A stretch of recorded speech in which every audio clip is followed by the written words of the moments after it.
we pulled together an all-star team from WillowTree's growth marketing practice, plus experts from our valued tech partner Braze, who will weigh in on the team's concept around live event ticket sales, online streaming, and merch sales. Hello, everybody. Welcome back to another episode of Room for Growth. Today, we are going to be talking about the fan experience. We are going to dig in deep on some work that we have done inside of WillowTree to investigate the fan experience, the digital sports experience more broadly, and think of ways to make it better. So I'm excited to talk to you about who we have here to discuss their expertise in this space and some of the ideas that we've surfaced. All of our ideas should be very broadly available and accessible and applicable to anybody in any industry. It's not just sports. The lessons learned are good ones across the board. But we're drawing from some deep experience that we have working in sports media in general, with everyone from Warner Media to Fox Sports to WWE to the Pepsi Super Bowl halftime show. So we are excited to talk to you a bit about lessons learned and some of the pain points happening in streaming today, as well as a live fan experience in stadiums and e-commerce more generally. Also, we're going to talk a lot about how we partner with Braze to make fan experiences better. We are just 5 days out from the Braze Forge conference. WillowTree is a gold sponsor of that 2-day experience that we love. We can't wait to get the chance to talk to more experts in this space and experts in Braze broadly.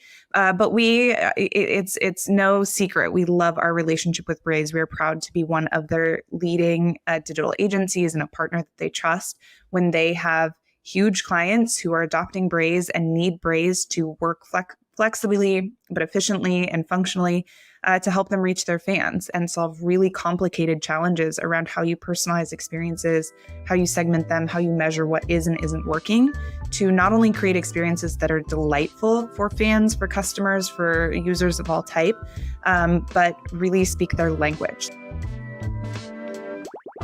Today, we have the team who worked on a project called 2 Weeks to Better. This is a research project that we do inside of WillowTree, where we take a single challenge and we try to solve that challenge in as little time as possible. So something big and bold, but fast turnaround time for innovation. So I have the team that worked on 2 Weeks to Better, where we aim to improve the fan experience across digital streaming, across ticket purchasing and live events, as well as e-commerce.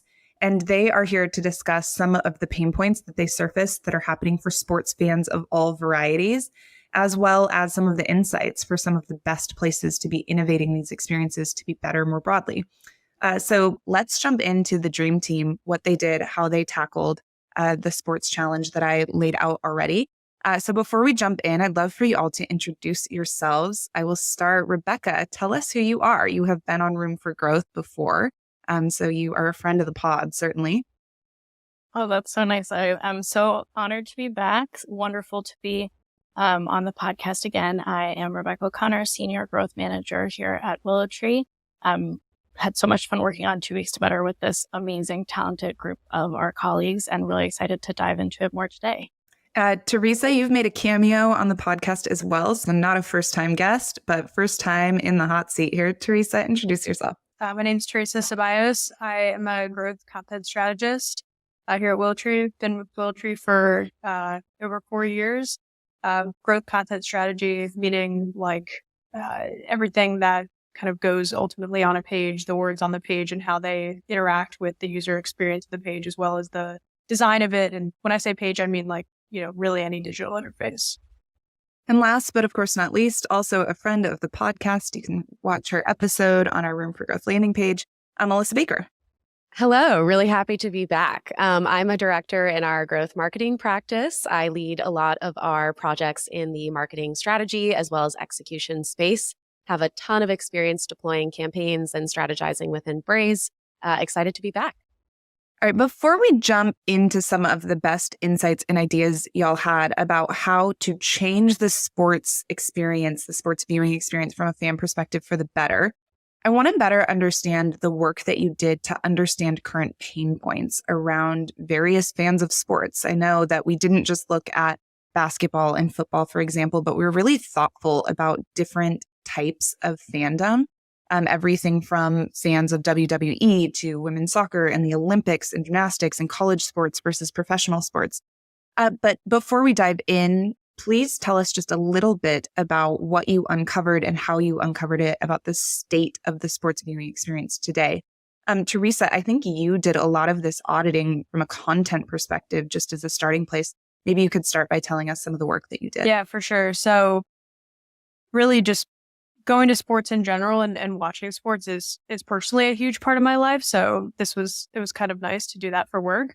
But a couple of things that we did in the time period leading up to working on 2 Weeks to Better was I went to a Ohio State women's basketball game in Columbus where I live. I know Rebecca went to Fenway Park in Boston where she lives. And what we tried to do was just think really hard from a user perspective, like what kind of information do I need before I attend this game, and what kind of information do I want while I'm there? What kind of information do I maybe want after? And that's just a small piece of the puzzle. That's the live sports experience. We also looked at some just kind of interesting data about how fans try to watch sports and how they make purchasing behavior about like the streaming platforms that they try to use. The super interesting thing that we uncovered is that for some leagues, especially more kind of like niche leagues that folks might try to follow, like I personally follow the Women's Super League, which is the women's soccer league in England. And in order to watch those games, you have to be subscribed to maybe like 5 different services, and then you get like free trials of one on one email, and then you cancel that on the other one, and you're trying to like spending like Saturday mornings just figuring out like how to actually watch this thing that we're huge fans of. And when you log into Instagram or a social media app, you can get all this information just, directly in that app experience, and it's super accessible in certain areas. So it just made us question, like, why is some information so accessible in some areas where it feels ubiquitous, but it's actually sitting down and watching a game and having that experience is just so inaccessible. That's really just kind of the main examples I feel like that we started to center around as we move forward. Yeah, it's so interesting because there's certainly challenges when you're thinking about watching sports live in person, about just the logistics of getting to the game versus what you're watching on the field or on the court or whatever sort of apparatus the athletes are performing on. It's a different experience today entirely, and shouldn't be underestimated to think about the fragmentation of streaming and how hard it can be to find any type of game, whether it's an NFL game, just figuring out what network is that game showing on, or if it is a more niche match or a sport that's a little bit smaller in prominence, figuring out how to even view it can be a huge challenge out of the gate. Alyssa, what else did you all find in terms of pain points? Yeah, so in addition to what Teresa mentioned, we organized a lot of focus groups just within Willow Tree. We wanted to hear from sports aficionados and fans. We wanted to hear from them, for the brands that they follow and the teams and players that they're so passionate about. What are the things that they love that, sports marketers are doing today? And how can we really continue to play off of that and expand on that, leveraging a platform like Braze? But of course, we also dug into their pain points. Where are some of the parts of the journey that are creating unnecessary friction? And what are some things that we could do to help solve for that? And we also tried to make sure that we had a wide array of fans incorporated in our focus groups. So, everybody has a different level of fandom. You might be a diehard for a particular team. You might be new to the sport, but really trying to learn more and really want to get educated from other sports experts within that space. You might just be there to bet on games. So we wanted to understand all those different nuances and make sure that we had that incorporated in our focus groups. We also did a ton of desk research. And lastly, we tried to pair as much data into the process as we could. Typically, we'd be working with a client on these challenges. Obviously, the one complexity with this type of work is that it was hypothetical. So, we didn't have actually a set of data that we could leverage and tap into, but we were really able to lean on other fans, what we were seeing in the research, and what we were able to kind of pull together from other clients' data and make some assumptions about what we would also be seeing in the sports space. It's such an interesting moment that we're in sports where Taylor Swift has essentially taken over the NFL, Whether you like that or not, what I think the NFL is doing right is they're leaning into this moment to reach a new audience. Suddenly they have somebody who's creating so many eyes in the NFL's direction. And rather than just continue as sort of business as always, the NFL is making a real attempt to say, hey, we have a huge group of women who may have never, not just women, but also Taylor Swift fans. I don't want to limit that to just women, of course, people of all genders who are tuning in simply because they love Taylor Swift. Football is a complicated game. Let's take a minute and acknowledge why they're here. Let's onboard them appropriately. Let's slow down how we talk about the game of football to explain some of the rules and nuances here. What a fun moment in content change to think about how powerful just some simple changes can be to make the sports experience better for the fans who are coming to watch. So those are really great points, Alyssa. Love all of them. Rebecca, round us out here. Any other pain points that we missed? Well, Billy, I really like what you just said about the new fans. I think, as Alyssa and Teresa both mentioned, there are different types of fans that are coming to these games, and you could be a hardcore fan for one sport, an occasional fan for another, a dormant fan for a third. And as you're saying, with these new fans watching football, this can be the experience across any sport. And this is an opportunity to really use a tool like Braze to power that app experience. Is there a complicated nuance to a certain type of gameplay? I know this was something that when we were doing this research, Teresa was constantly bringing up around basketball. Is there something, when I'm watching baseball and I see the umpires reviewing a call, I want to know, what are they talking about? How does this review process work and what are they saying? And these are things that people are really interested in, or going a level deeper on players. Certainly people are watching games. They think, wow, that player is someone I already know or someone I'm newly interested in. They want to be able to click on them, follow them on social media, know more information about them. And we want to be able to leverage that preference and that interest in Braze to provide them with this customized and personalized experience around that player. And as you're talking about onboarding new fans as well, if we think about the pain point that Alyssa mentioned around where do I even stream this game, someone who's a hardcore fan certainly has figured out how to navigate this complex streaming ecosystem already, right? This is part of our viewing experience. But someone who hasn't watched in a while, they may need, or is new to the game, does need, Billy, as you mentioned, that specific onboarding experience to say, hey, look, it's actually complicated to watch this on TV. You can want to watch it all you want and you can have the interest to watch it, but we need to really lower the barrier to entry for all of these different sporting events. One of the common problems that we're hearing from media executives across the board is that so much of the conversation around their sport is happening outside of platforms that the franchise actually owns. So it's happening on social media. It's happening because people get interested in the sport because they fall in love with a single player or a character and they want to follow that person. And then they get a lot of their sports recap on Instagram, on TikTok, on all of these platforms where that's awesome. It generates so much buzz. There's a ton of power in creating these social networks. But if you are a basketball network, for instance, you are going to want those fans to eventually exchange a little bit of data with your business so that you can also talk to them. So thinking about how you create that content experience that a fan's really looking for around an individual athlete in your owned properties is a really critical barrier.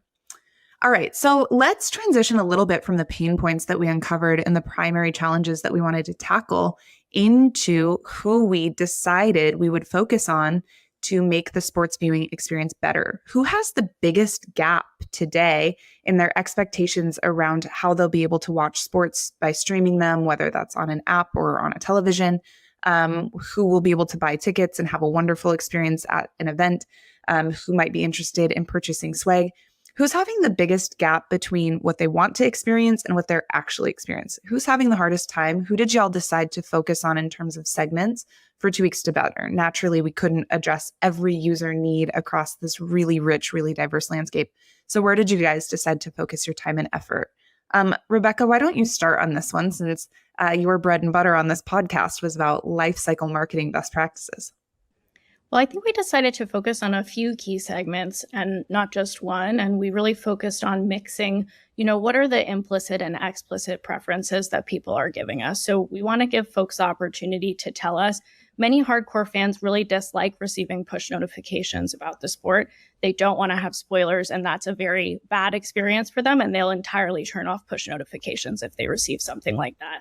Whereas a new fan maybe does want to be reminded. So one of the key experiences we focused on was spoiler-free pushes for folks who want that. That was an important segment. New fans were an important segment, and dormant fans were an important segment as well, thinking about how do we engage these people. And then also occasional fans. An example I always think of for this is WWE. I love WWE, but I don't watch all the time. They come to Boston only occasionally. If they're in town, certainly I'm going to go see them, but I may not have seen last week's SmackDown or Raw. And I want to be caught up on what are the storylines. So when I go, I can really have the most immersive and complete experience and really understand what the matches for tonight's event are doing to advance the different storylines. So really making it easy for folks to jump back in if they are out of the loop for either a week, a month, a year. What kind of information do we need to provide them to, again, lower that barrier to entry and make sure they're having the best live event or streaming experience that they can?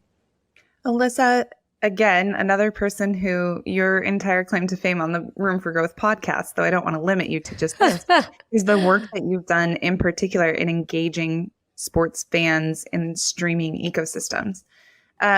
Expand on what Rebecca said. Anything else that you'd add in terms of who was a really critical audience to think about what their experience is today and how we could make it meaningfully better?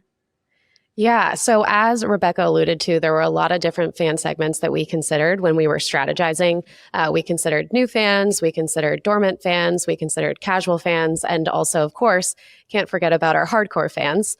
So one of the things that we'll typically do with our clients when we're looking at how do we prioritize one segment or two segments over the many that could potentially exist for our messaging and to really dial in is just based on perceived impact as well. Impact in terms of the customer experience, but also impact for the client, their bottom line, their revenue. So when we were looking at casual fans and hardcore fans specifically, those were two segments that we decided to really drill into because for hardcore fans, although looking at the data, they might be a relatively smaller percentage of the overall pie just relative to those other segments, we saw they have the greatest propensity to engage, the greatest potential for monetization in the future, for merch, for live event ticket sales, right? These are the diehards. So in terms of the possibilities to really engage them and convert them, but also the risk that if we do over message them and create a bad experience, right, that they could churn and we could lose that very valuable user, we really wanted to focus on them. On the flip side, we also saw, just looking at data as research as well, that casual fans tend to represent a large piece of the pie. So just in terms of sheer size and potential impact as well to convert them potentially one day into a diehard, we chose to focus on them. And then Teresa, beyond just the talent that you have in thinking about what an entire content experience needs to be, when content is the product that the fan is showing up for, you care a lot about sports personally, and not every mainstream sport, some of them for sure, but some of those niche audiences as well. What were you thinking about when you were thinking about how content, and not just any content, but content that really speaks to individual user needs at that sort of like niche level that requires true fandom? It can't just be batch and blast general messaging that you can put for any sport, but you have to be really mindful about some of the nuances of either the game, the players, the cultural context behind it that bring fans together. Talk to us a little bit about where you saw the best opportunities to improve the experience altogether. Yeah, for sure. So one thing I'll say about content marketing in general, like my background, I started more so in B2B content marketing. And that always felt like something that just made a lot of sense, where there was a big user need for that. When a business is making a purchase, there's a lot of information that has to be consumed. It's usually not just one individual who's buying. You've got big buying committees, big budget cycles, stuff like that. So then when I transitioned into B2C content marketing, I wondered, like, what's the equivalent of that, where you have to make someone believe something. You have to use content and storytelling to make someone believe something in order to engage with your product and engage with your content. So that to me is where, like, sports is just the perfect consumer canvas for that. There are so many areas of it that are just ripe for storytelling. I mean, the game itself is, a story with a, beginning, middle, end, exciting pieces.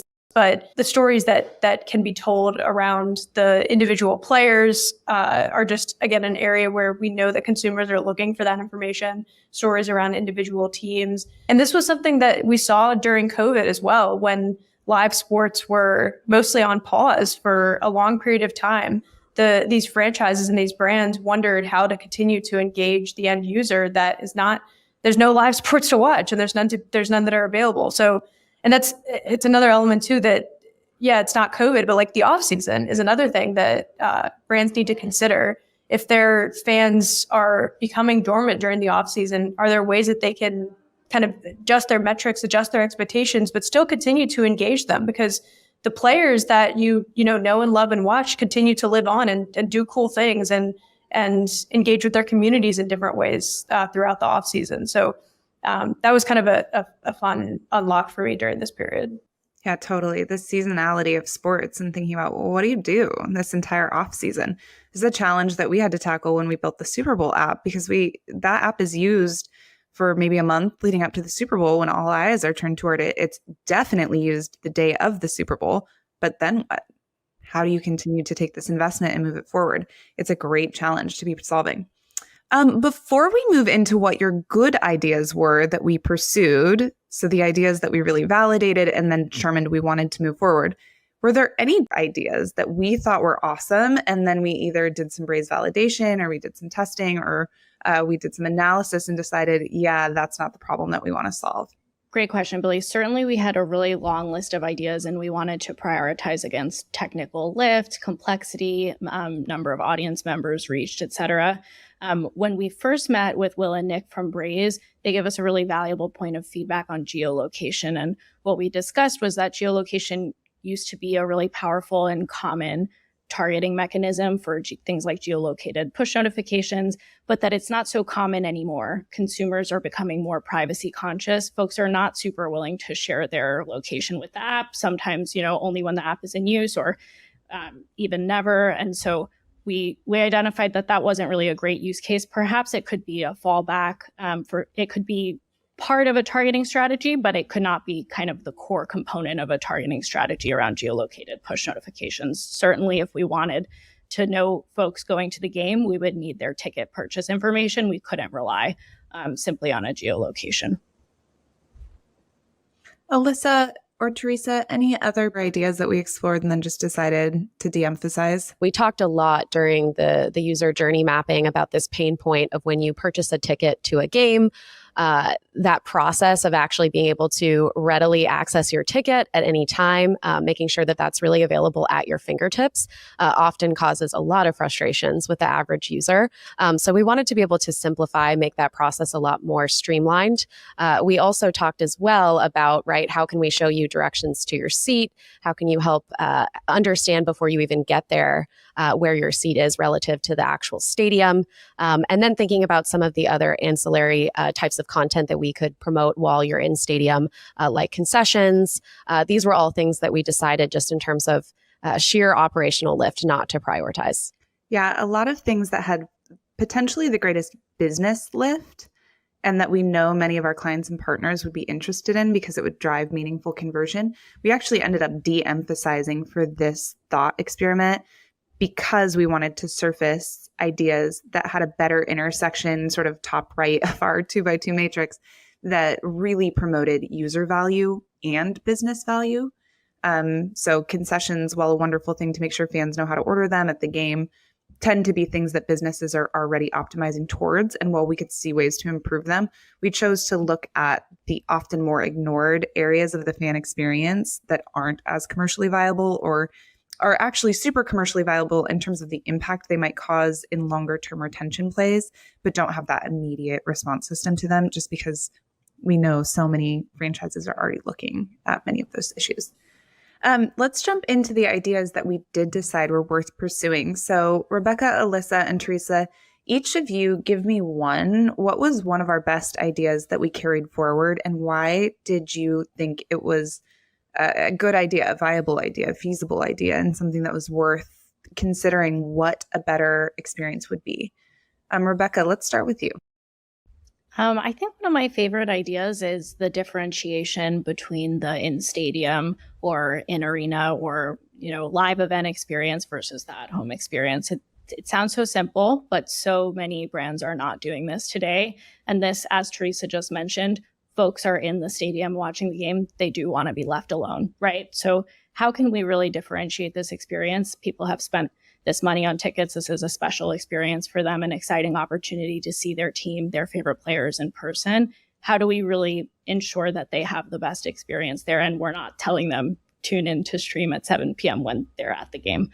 So I think I really like how we approached that in the episode, and we go into a lot of detail on how we would do that segmentation. And I think that's a really powerful but accessible experience to brands that folks can start implementing today, as long as they have the right information about ticket purchases in their Braze platform to segment those users.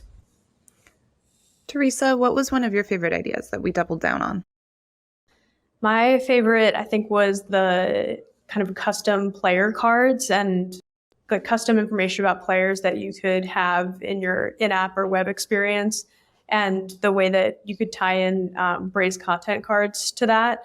The idea of the digital property having kind of more information, more personal information about players, and also being able to personalize that per user as well, and getting like double clicks and more information on specific players.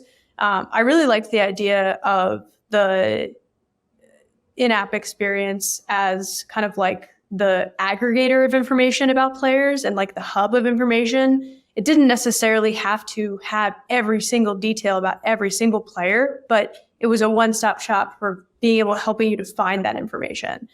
This kind of an interesting thing that I was even seeing on a client recently, where we had a single page working on a web project. We had a single page that had all the information that a consumer needed to know for an event that we did last year. And now when we're doing it for an event this year, we've got a hub of information, but we've got a ton more internal linking and a bigger focus on needing to have that information just accessible where consumers are already looking for it, instead of making the focus on us as the brand, but again, turning that focus back to the user. And what we'll want to do is just, reframe it when we look at the analytics. Like, was this an overall better experience for the user? Maybe this one page didn't hit like however many hundreds of thousands of views, but it's important to think about, again, like from the user experience, did we accomplish what we need? And the business results will line up to that. Yeah, one of my favorites in that space is just the success that we're seeing in lots of different industries, integrating Spotify playlists from a brand. Spotify playlists are sought after content, and in sports, the soundtrack that goes with individual players' walkout songs, the background noise, the in-stadium experience, that's so much of the sensory experience that fans have, that giving them the option to carry that soundtrack or that playlist into their day-to-day or as part of the pump up of what they do. Such an easy fan engagement strategy, one that's relatively cost effective. It has worked like gangbusters, and it's one that we really love to enable in Braze content cards. It is kind of technical. It has some important and challenging steps and considerations, but call our friend Teresa if you need that, because that's something that she has personally done for some of the clients that she's worked with. Yeah, it kind of makes me think about the aggregators in like the financial services space, for example, that have disrupted that space, like the Credit Karmas or the Plaids of the world, where they're not necessarily the ones that are pulling all the information, or that have all the information, but they're putting it in one place and they're helping the user get done what they're trying to get done. Just like made me think of like the long-term future of sports. Totally. And the advent of AI in this space to be able to do that really well. Brands who take advantage of how you can aggregate content more effectively with AI are going to get ahead, because people there's a reason why people love lists. A short, top 5 list works for a reason. And if you can apply that same concept in sports, you can really get ahead. Yeah. So another facet we focused on was onboarding, which I know sounds and feels foundational. But for a lot of brands, we don't see many that are doing this well, or it's non-existent. And it's something that really has a detrimental impact to app adoption, where you don't have a quality digital app onboarding experience. So the things that we focused on within this were first, what it would look like to build, natively within the app, a robust preference center where you're able to capture preferences ranging from what teams are you interested in, what players are you interested in, but as well as what kind of cadence of messaging would you like, like? What types of messaging do you want to hear about? Whether that's in-depth team statistics to help you make informed sports betting decisions, whether that's updates on team shifts and free agency tracker. There was a lot of different things, right, that we wanted to collect at the beginning and to kind of gauge those preferences. But another aspect that we talked about as well was how we could leverage other channels like in-app messaging.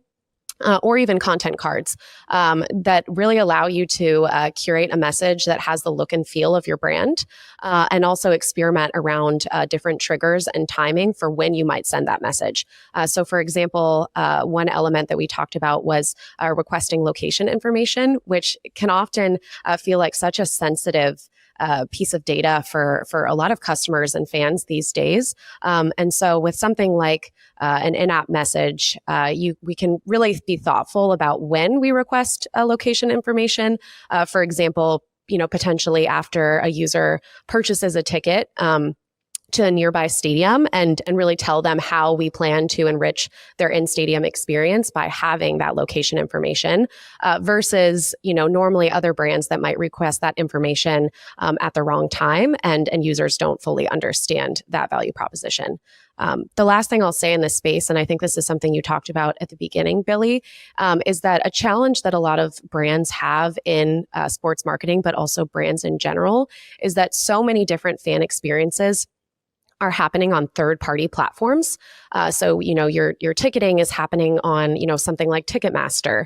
Merch might be purchased elsewhere. And so we lose all of that, rich behavioral data that allows us to gauge what a fan is interested in, which is why doing something like onboarding at the beginning of a user's experience is so helpful because it allows us to capture that critical zero-party data from the user itself so we actually can make informed decisions about what types of content they would be interested in. Before we go, I have a classic question for all three of you. It's a two-parter. So part one, what do you love most about Braze and the capabilities that we have with that platform to do this kind of sophisticated personalization?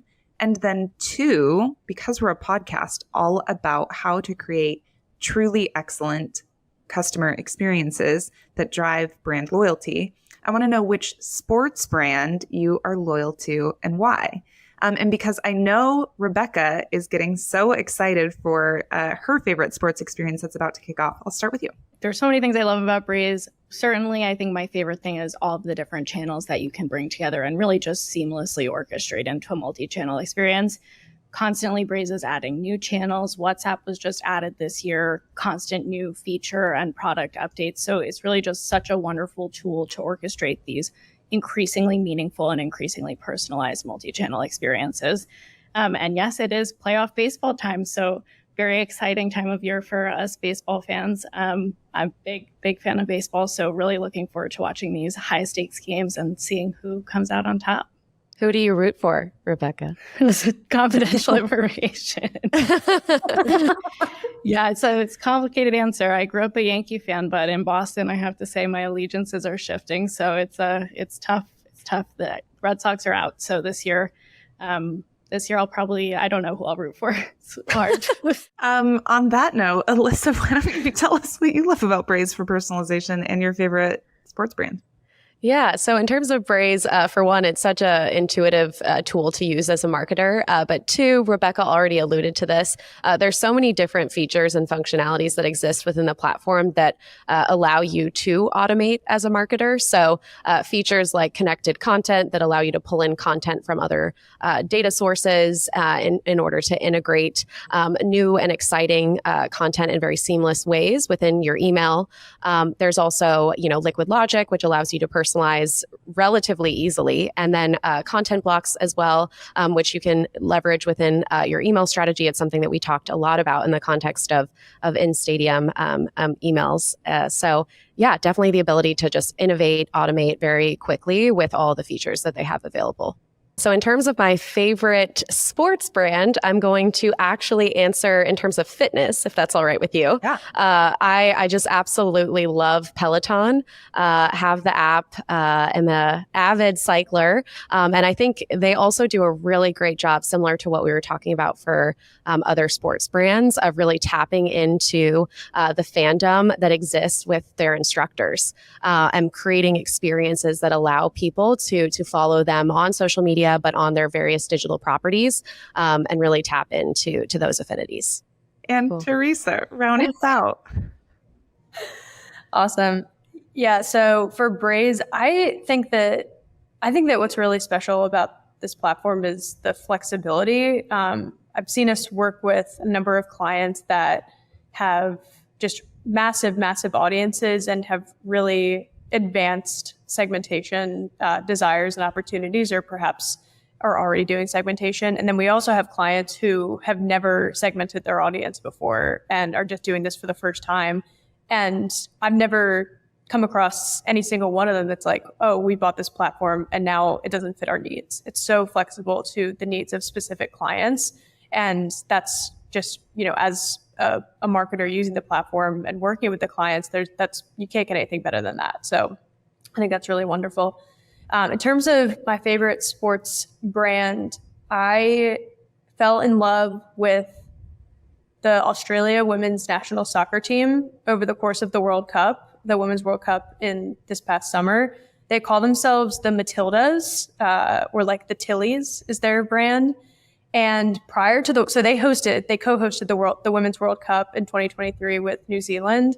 And prior to the World Cup, they released this documentary that's available on Disney Plus called The World at Their Feet. And it is a really, really wonderful profile of a number of the players who play for the Australia women's national team. Some of them play in the States as well in their domestic leagues. Some of them play in Europe. And it does a really great job of telling the story of the growth of soccer and just the ability for women to play soccer in Australia. Talks a lot about kind of the cultural background of a lot of them who are native to Australia or have Aboriginal backgrounds. And it is just, that team is just full of resilience, and the way that they have branded the team and created so much media around it. Like the players are selling books. They're, again, like streaming this TV show about it and doing more docuseries and stuff like that. So I love the way that this federation specifically has rallied around this team and created so many marketing opportunities around it. I think it's a masterclass in that. Well, Teresa, Alyssa, Rebecca, thank you so much for being here. Thank you for sharing your wisdom and your insights and how we are working to create a better fan experience. I hope to keep the conversation going at Braze Forge. So for anyone who will be there, see you next week. Can't wait to be there. And in the meantime, to all of our listeners, we will talk to you again next week.